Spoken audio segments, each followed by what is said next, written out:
So the Giants pulled the plug on Russell Wilson after just 3 games, and they're handing the offense over to Jackson Dart. So the question now is, what can Giants fans expect from their first-round rookie? Now, on a positive note, in rough sketches, you can draw a comparison between Jackson Dart and Josh Allen, who Brian Daboll obviously coached when he was in Buffalo. So Daboll has a blueprint here that he would like to follow for Dart's development. That might pan out in the long term, but in the short term, it's a tough transition from what Lane Kiffin was running at Ole Miss to what Brian Daboll is going to be asking Dart to run in New York.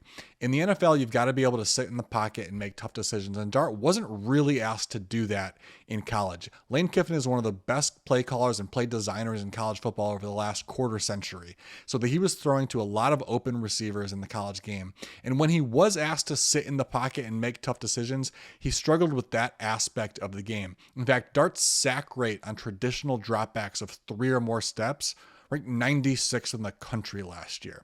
Now, to be fair, the Giants use traditional dropbacks less than most of the league, so he's not going to be asked to stand in the pocket for a long time as often as he might. So this is a good situation for Dart to be stepping into, but it's still the NFL. The game moves faster, and he will have to make those tough decisions. So while Daboll might have a good blueprint for the long term for Dart's development, in the short term, I would expect Dart to have a tough time standing in the pocket, expect to see a lot of sacks, expect to see some tough mistakes under pressure, and there's going to be some growing pains early.